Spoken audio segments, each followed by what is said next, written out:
دینی و اصلاحی بیانات کے لیے ہمارے چینل کو سبسکرائب کیجیے اور بیل آئیکن کو دبائیے۔ جزاک اللہ۔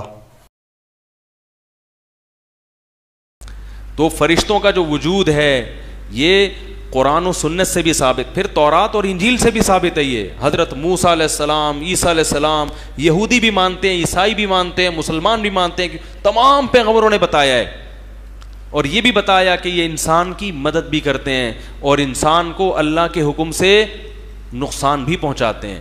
تو اگر وہ چیز لیبارٹری میں نہیں آئی تو یہ اس کی علامت نہیں ہے کہ اس کا وجود ہے ہی نہیں۔ قرآن کہہ رہے لہو معقبات من بین یدیہ ومن خلفہ یحفظونہ من امر اللہ۔ اللہ فرماتے ہیں پے در پہ ایسے فرشتے آنا جانا لگا رہتا ہے جو اللہ کے حکم سے انسان کی حفاظت پہ مامور ہیں۔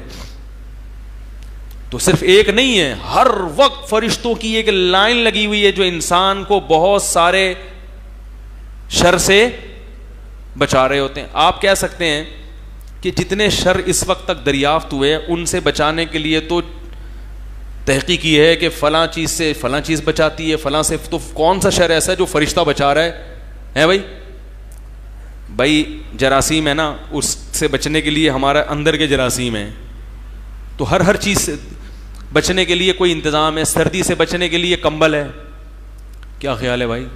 سردی ایک ایسا شر ہے جس سے بچنے کے لیے کیا ہے؟ کمبل ہے بھائی؟ تو کون سی چیز ہے؟ فرشتے کون سے شر سے بچا رہے ہیں؟ بھائی بہت سے شر ایسے ہیں جو آپ نے دیکھے نہیں ہیں۔ جیسے آج سے 100 سال پہلے اگر کوئی یہ بات کرتا کہ ہم پر جو بیماریاں حملہ کرتی ہیں اس سے بچانے کے لیے اندر کے جراثیم ہیں جو ہمیں بچا رہے ہوتے ہیں، کوئی مانتا؟ دیکھا ہی نہیں ہے نا اس نے۔ تو ایسے بہت سے شر ایسے ہیں جو انسان کی طرف متوجہ ہوتے ہیں، لیکن انسان ہماری لیبارٹریوں ان کو ٹریس، جتنی شیطانی قوتیں ہیں، جن جو ہے نا، جن یہ مادے سے بنی ہوئی مخلوق ہی نہیں ہے۔ آپ کو پتہ ہے ریسرچ یہی ہے نا کہ جو آگ ہے وہ مادہ نہیں ہے، یہی ہے نا ریسرچ، وہ انرجی ہے، وہ توانائی ہے۔ تو جنات کو اللہ نے آگ سے بنایا تو وہ مادی چیز ہی نہیں ہے کہ جو ہماری لیبارٹری میں وہ کس قسم کی مخلوق بنائی ہے یہ ہم نہیں جانتے۔ فرشتوں تو جنات سے بھی ہٹ کے ایک الگ مخلوق ہیں جن کو اللہ نے نور سے بنایا ہے، روشنی سے بنایا ہے۔ تو اب کون سی چیزیں شر ایسے ہیں جو ہم پہ حملہ کرتے ہیں وہ ہمیں معلوم نہیں ہے۔ جب معلوم ہی نہیں ہے تو ان سے بچنے کے لیے بھی اللہ نے کچھ انتظام رکھے ہوئے ہیں۔ وہ انتظام کس کے ذریعے ہیں؟ فرشتوں کے ذریعے۔ اور یہ بڑی عجیب مخلوق ہے، قرآن و سنت سے پتہ چلتا ہے، بہت طاقتور ہیں، ان سے اللہ کام لیتے ہیں۔ بڑی بڑی قوموں کو اللہ نے فرشتوں کے ذریعے تباہ و برباد کیا ہے، اور یہ انسان سے محبت کرتے ہیں، اللہ کی حمد و ثنا کرتے ہیں۔ یہ ساری صفات قرآن و سنت نے بیان کی ہیں، اور ان میں کوئی بات بھی عقل کے خلاف نہیں ہے۔ بھائی ہو سکتا ہے ایسی مخلوق ہو سکتا ہے ہمیں اس قسم کی چیزیں نقصان پہنچا رہی ہوں، ایسی مخلوقات ہوں جو ہم نے دیکھی۔ بھائی ہم نے تو جراثیم دیکھ لیا نا، اور بھی تو مخلوقات ہو سکتی ہیں۔ یہ کون دعویٰ کر سکتا ہے کہ ساری کائنات کی ہر چیز میری سمجھ میں آ گئی ہے؟ یہ دعویٰ کرنا ہی حماقت ہے۔ میرے ساتھ ایسا ہوا تھا ایک دفعہ، میں وہ کام کر رہا تھا، تو وہ ابھی چھوڑو، پھر میرے واقعہ پہ کلپ بنا دیں گے لوگ، بہت بڑے بزرگ ہیں، کرامت مفتی صاحب کی، پھر جو بزرگ مانتے ہیں وہ واہ واہ، اور جو نہیں مانتے وہ گالیاں لکھ رہے ہوں گے، ٹھیک ہے نا؟ یہ مارکیٹ میں یہ چل رہا ہے۔ تو یہ جو ہے نا فرشتوں کے ذریعے مدد، یہ مشاہدے پر مبنی حقیقت ہے۔ بچا لیتے ہیں فرشتے انسان کو، کوئی ایسی دھکا دے دیتے ہیں، بعض دفعہ ایسا بھی ہوتا ہے، گاڑی آ رہی ہے، کئی واقعات ہوئے ہیں، پیچھے سے بس آ رہی ہے، اور کیا ہوا ہے؟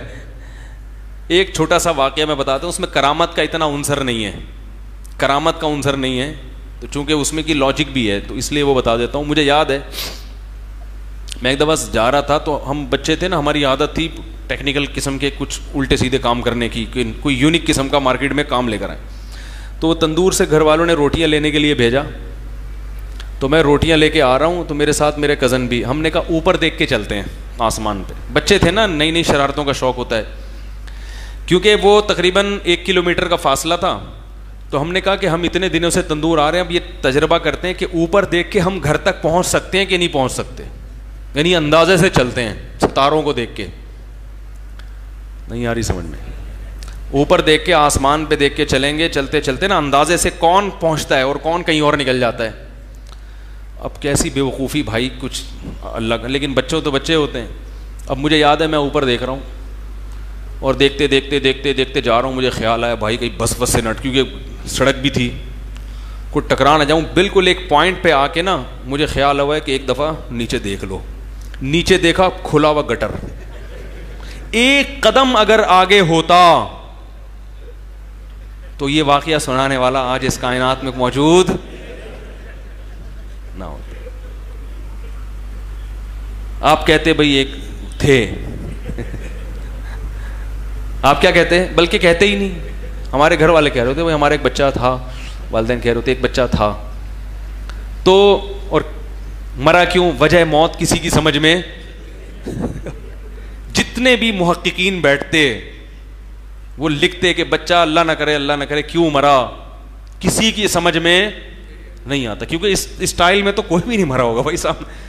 تو پھر مجھے اندازہ ہوا کہ بھائی ایسا تجربہ آئندہ. لیکن دیکھو اتنا لمبا فاصلہ میں نے طے کیا, بالکل جب اس کے کنارے پہ پہنچا ہوں اور اگلا قدم گٹر میں, تو یہ عین ممکن ہے کوئی اللہ کی طرف سے کوئی مخلوق ہو جس نے گردن کو نیچے, کیونکہ موت کا وقت نہیں آیا نا, اللہ نے کہا نیچے دیکھ لو ابھی, ٹھیک ہے نا. یہ واقعہ تم نے سنانا بھی ہے.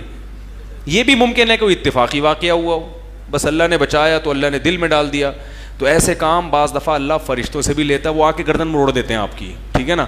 دل میں خیالات بھی ڈالتے ہیں فرشتے, دل میں خیالات بھی ڈال دیتے ہیں. جیسے جنات دل میں خیالات ڈالتے ہیں, وساوس, ایسے ہی فرشتے بھی دل میں خیالات ڈالتے ہیں. دوست ہوتے ہیں انسان کے, جنات جیسے دشمن ہے تو فرشتے کیا ہیں, دوست ہیں, وہ اچھے خیالات ڈالتے ہیں. تو بعض دفعہ وہ خیال ڈال دیتے ہیں, اللہ تعالیٰ اس کے دل میں ڈال دیتے ہیں, اس کو بولو نیچے دیکھو, بس بہت ہو گیا مذاق, نیچے دیکھو, نیچے دیکھا تو گٹر ہے. تو اتنا اللہ کا شکر ہے, ہم نے کہا بھائی آئندہ اس قسم کا مذاق نہیں ہوگا, دوڑ لگا لیں گے کون پہلے پہنچتا ہے, ٹھیک ہے نا, اوپر دیکھ کے نہیں چلنا. تو قرآن میں ہے نا کہ تتنزل علیہم الملائکۃ الا تخافوا ولا تحزنوا وابشروا بالجنۃ التي کنتم توعدون. اللہ فرماتے ہیں جو لوگ دین کے راستے پہ آتے ہیں, مجاہدے کرتے ہیں, قربانیاں دیتے ہیں, تو صرف اتنا نہیں ہے کہ ان کو جنت کا یقین ہے, آ رہے ہیں, ان کو فرشتوں کی طرف سے بشارتیں بھی ملتی رہتی ہیں. فرشتے ان کے کان میں آ کے کہتے رہتے ہیں, ان کے دل میں آ کے خیالات ڈالتے رہتے ہیں, ان قریب یہ آزمائش ختم ہونے والی ہے, ان قریب یہ آزمائش ختم. بشارتیں کہ اس جنت کی خوشخبری قبول کرو جس کی وسعت آسمانوں اور زمینوں سے زیادہ ہے. تو فرشتوں کی طرف سے باقاعدہ تسلیاں ملتی ہیں انسان کو, چونکہ ان لوگ کو ملتی نہیں ہے نا, کوئی دین پر چلتے ہی نہیں ہے, تو نہ تسلیاں ملتی ہیں, نہ قربانی ہے, کچھ بھی نہیں ہے, تو یہ انکار کر دیتے ہیں. جن کو ملتی ہے ان سے پوچھو, وہ کہتے ہیں ہمیں الحمدللہ, میں نہیں کہہ رہا کہ مجھے ملتی ہیں, میں تو کوئی اتنا نیک آدمی اللہ کہ مجھے بنا دے, لیکن جن کو ملتی ہیں اس کے بہت واقعات ہیں جن کو فرشتوں کی طرف سے کیا ملتی ہیں, تسلی, صبر کی. تبھی تو ان کا صبر بہت زیادہ ہوتا ہے. اور اللہ فرماتے ہیں کہ فساء قرینا, کہ جو لوگ دین کے خلاف چلتے ہیں اللہ شیطان کو, جنات کو ان کا دوست بنا دیتا ہے, اور وہ جنات ان کے دل میں الٹے الٹے خیالات ڈالتے رہتے. یخرجوہم من النور الی الظلمات, ان کو سیدھے راستے سے اندھیروں کی طرف, ہر آنے والا دن پہلے سے زیادہ برا. تو جو لوگ مذہب کے خلاف ہیں ان کی دیکھو نا, ہر آنے والا دن پہلے سے کیا ہوتا ہے ان کا, بدتر, بدتر سے بدتر ہوتا چلا جاتا ہے ان کا ہر آنے والا دن. ظاہری لحاظ سے خوشحال ہوں گے, اندر سے ٹوٹ پھوٹ, کیونکہ تسلی دینے والا نہیں ہے انسان. صرف اس مادی جسم کا نام نہیں ہے, بہت کچھ ہے انسان کے ساتھ جو ہم نہیں جانتے. کچھ جو ہمیں شریعت نے بتا دیا, بہت سی چیزیں نہیں بتائی ہیں. تو بہت کچھ ہے اس انسان کے ساتھ جو ابھی جس ممکن ہے کچھ چیزیں تحقیق میں بھی آ جائیں, تحقیق کے دائرے میں بھی آ جائیں, لیکن اس میں آپ یوٹیوب کی ویڈیوز پہ نہ جایا کریں. یوٹیوب بعد فرشتوں کو دکھا رہا ہوتا ہے, وہ مذاق اڑوانے والی بات ہے. وہ دیکھو فرشتہ آ رہا ہے, وہ فیک ویڈیوز ہوتی ہیں, وہ جب غلط ثابت ہوتی ہیں تو لوگ مذاق اڑاتے ہیں. وہ کسی نے دکھایا وہ ایک پتھر ہے آسمان اور زمین کے درمیان میں, وہ کرامت, وہ پتہ چلا ڈرامے بازی, یہ کچھ بھی نہیں ہے. مفتی طارق مسعود صاحب کے شارٹ کلپ بیانات کے لیے ہمارے چینل کو سبسکرائب کریں اور بیل آئیکن کو دبائیں. جزاک اللہ.